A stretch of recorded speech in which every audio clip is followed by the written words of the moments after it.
Hey, Daniel Hall here. Welcome back to the channel. I'm here progressing, percolating, and evolving. And in today's video, I'm going to show you step by step how to create an ebook using nothing but Microsoft Word. Let's jump in right now. However, before we do, would you like an ongoing supply of essential news, must-have resources, and 100% free reports for the publishing, marketing, and content marketing niches? That's too easy, okay? Just take a quick moment to subscribe and hit the little bell notification, and I promise you'll never miss out again. With that, let's jump into today's tutorial, how to make an ebook with Microsoft Word. You're gonna love this, and let me just show you what we're going to cover in today's video here very, very quickly.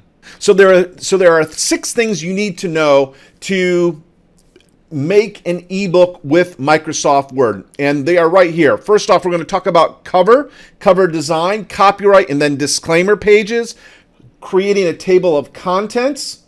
In this case, an active table of contents. We'll talk more about that. Adding hyperlinks and images, and finally, making the PDF, okay? So let's go ahead and jump in and talk about each one of these, starting with the cover. Now, the really cool thing about Microsoft Word is they have a cover designer inbuilt in the program, and it's a part of the functionality of Microsoft Word. And what I want to do is walk you through how to go about creating this. And it's pretty easy throughout these videos, or throughout this particular tutorial. What I've done is I've created these screen grabs and put little dots with the 1, 2, and 3 here so you can kind of follow along. So what you're going to do first, again, we're starting from the cover, and then we're going to work backward into the book. We're going to go to number 1 there, hit insert. It's going to bring up this menu that you see here. Then we're going to click where it says cover page, and then down to number 3, you're going to choose one of these templates. And these templates, again, all you do is bring them up and then fill in the information that you want for your particular ebook. So let me go ahead and show you how to do this in real time right now.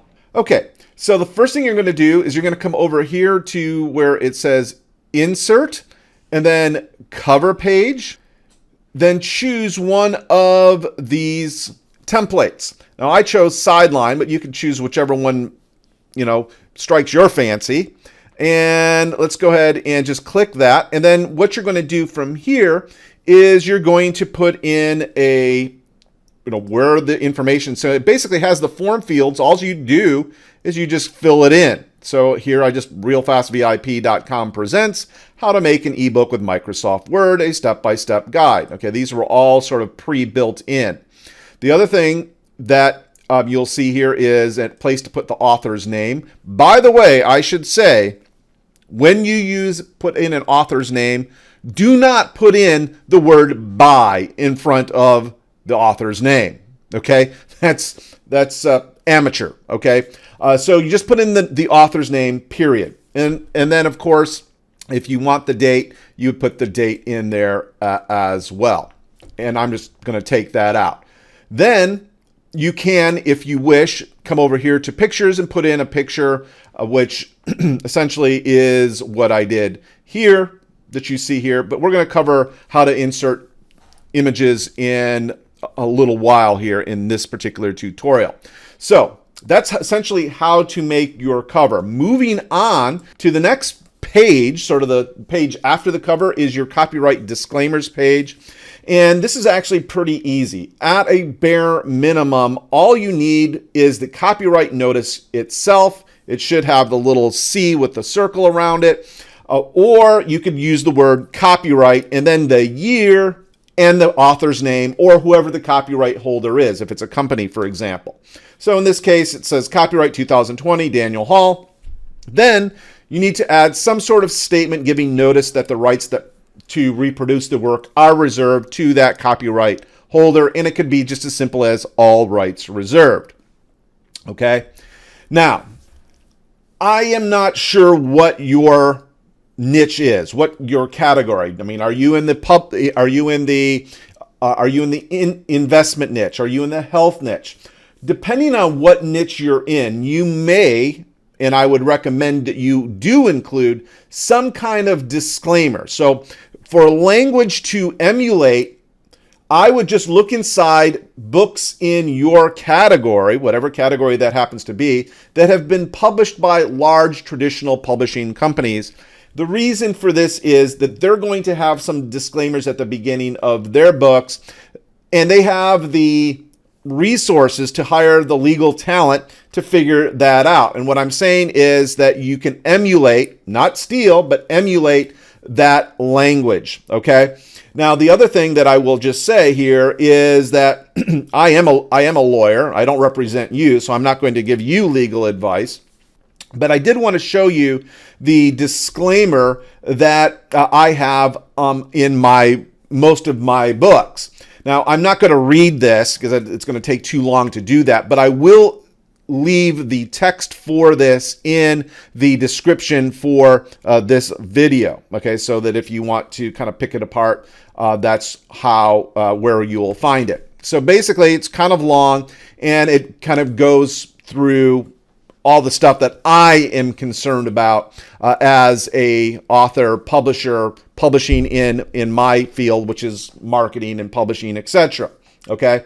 Once again, I strongly recommend that you emulate what the big publishing houses have done in your niche, and this is super important, before you actually put this out, run your copyright and disclaimer by your own legal representative, which is not me, okay? You have your own legal representative, so run that by them. Now, once you've done that, you also want to consider adding company information like name, email address, website, and phone number, and where readers can get more licensed copies of your book. And let me just show you what mine look like here. This is it. This is my disclaimer page, as you can see here.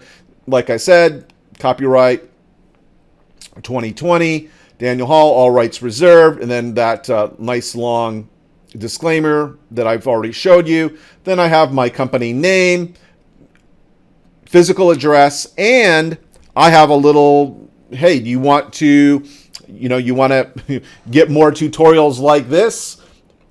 Subscribe to my YouTube channel, which, by the way, have you done yet? Go ahead and do that right now. And of course, hit the little bell notification. Okay, so that is our copyright and disclaimer page.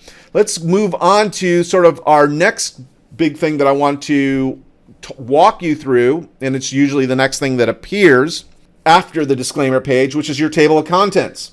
Now, the great thing about MS Word, Microsoft Word, is you can make what's called an active table of content. And essentially, once again, just kind of follow the dots. What you see here is sort of a mock-up where I have some text. Then at number 1, I put in the word heading 1. That could be your chapter. And then at heading 2 there, or the number 2, I have a subheading, which again would be a subchapter. Then what I did was I went in and essentially marked each one of these, or tagged them with a heading tag. And then once I've done that, then I can come over to where it says number 3 there, click references, and then over to table of contents in the far left-hand corner. And then it'll bring up this dialog box, and there's 3 different places or different templates that you could use for your table of contents.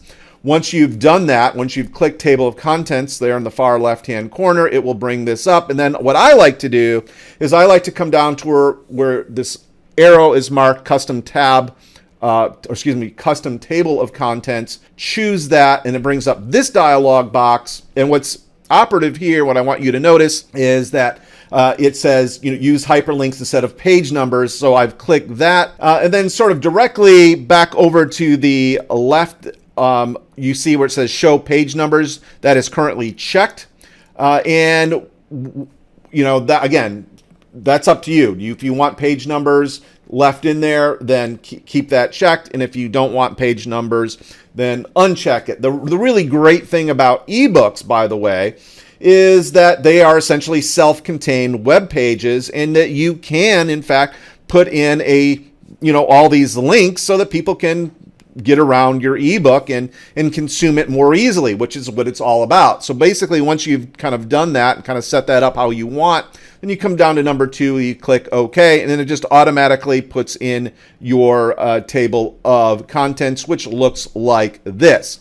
So let me go ahead and show you this once again in real time so that you can see what I'm talking about here. All right, so I'm going to come here, kind of down here, and just show you this is my heading tag. Once again, this would be your subchapter, and I'm going to go over here to my my home tab right up over here, and then you can go under styles, and you can see I've already have this highlighted, and then I've just clicked heading 1.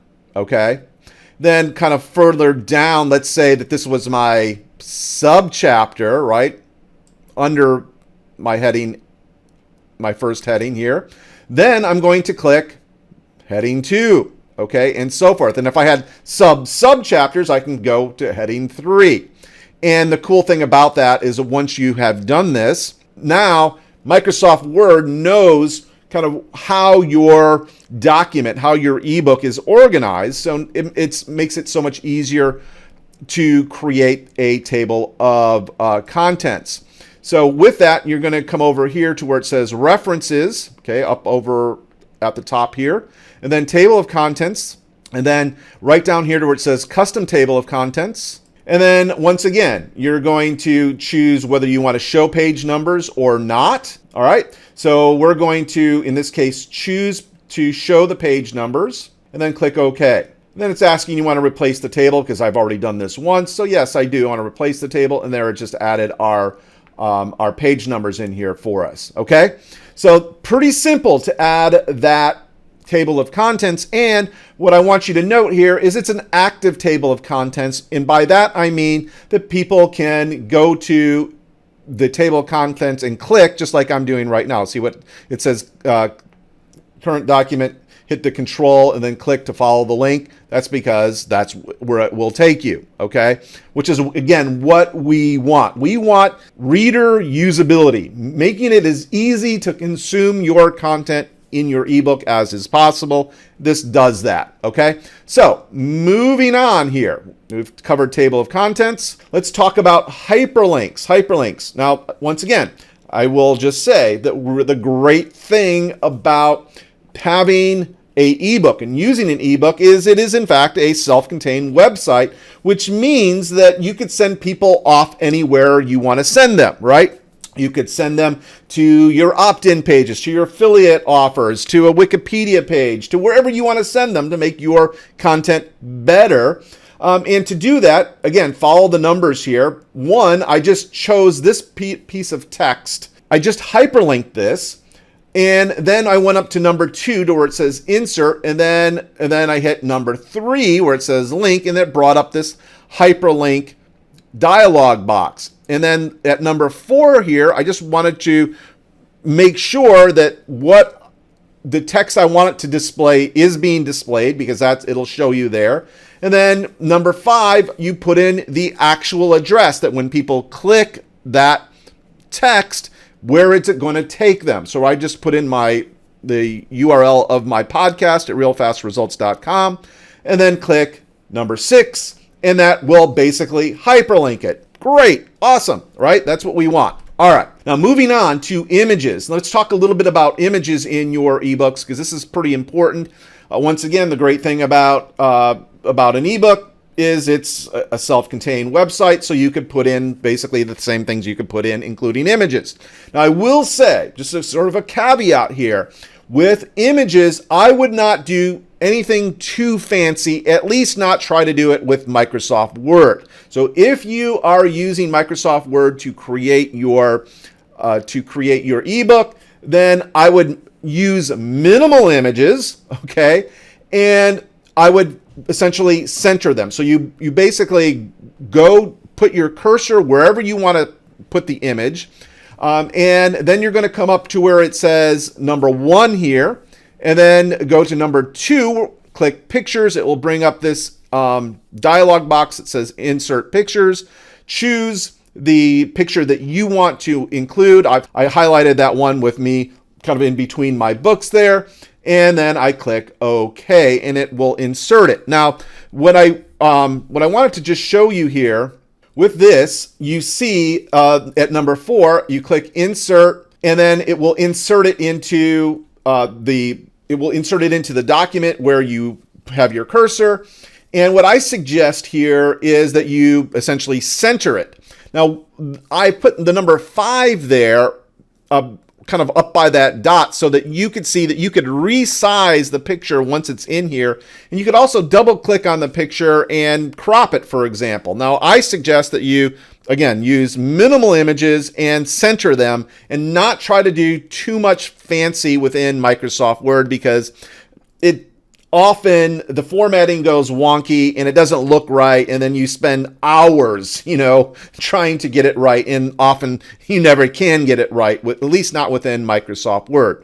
So if you're using Microsoft Word, I would just kind of keep your design of the interior of your ebook minimal, text and some images, but not try to get too fancy at all, okay? You'll thank me later for that. All right. Now, last, I want to just show you here how to save this as a PDF. Again, that is our deliverable. That is what we are giving to people that are paying for our ebook or subscribing to our email list to get our ebook, whatever. We are giving them a PDF. This is how you make a PDF. And essentially, what you're going to do in MS Word is you're going to click Save As. You're going to put in where it says number 1, put in the title of your file name, or the title of the file. Then you're going to go over to number 2. You see right to the immediate right of the number 2, there's a little pull down arrow. And that's what you're going to want to click, that little pull down arrow. And then you're going to choose number 3 there where it says PDF. Okay, PDF. And then it will look like this, right? Where it says Save As Type PDF. That's what you want it to say. Now, if you are publishing this online, in other words, your intention is not to print it, like send it to a printer and have it printed, I would choose the minimum size there, number 2, where it says minimum size publishing online. That'll make a nice compact file size. And then finally click number 3, save. Okay, bada bing. That's it. Then it creates a PDF, and it will actually open the file thereafter once you click save, and then you can just kind of check it all out, make sure that it looks the way you want it. So that's it. I mean, that's essentially how to make a ebook using MS Word. Now, you may be wondering, hey, I want to do something fancier. This seems a little bit complicated. Is there a better, easier way? And in fact, there is, and it is this software that I often use called Scribble. Now, Scribble is a paid service. I am a compensated. I will put my affiliate link for Scribble in the description, but I really like Scribble because it has all these great cover templates. You can very, very easily upload your manuscript to this, and it kind of sets it up. There is some manipulation, but it really looks nice in the interior of the book. In fact, let me show you that real quick so that you have an idea. So as you can see here, lots of cover templates, just beautiful stuff, really easy to make a great looking ebook. And just to kind of show you what I'm talking about on the interior design, here's just kind of an example of it. You can see that, that makes your table of contents pretty. The interior looks pretty. And again, you could put your own text, and it actually pours it into this, and then you can get in there and manipulate it, etc. But yeah, easy to put. And again, you could never do this kind of formatting within MS Word and have it look really nice like this. Okay, so again, if you're into easy and fast and beautiful, check out Scribble. Okay, so I hope that you got value from today's tutorial. If you did, I would really appreciate and it would really help the channel if you would Hulk smash that like button. And of course, if you have not yet subscribed, go ahead and do that right now and hit the little bell icon as well. You know, with each one of these tutorials, I try to really be helpful to you. I try to, in fact, be a blessing for you in your life. And I suggest that you try to be a blessing for people that you serve as well. So go out and be the blessing.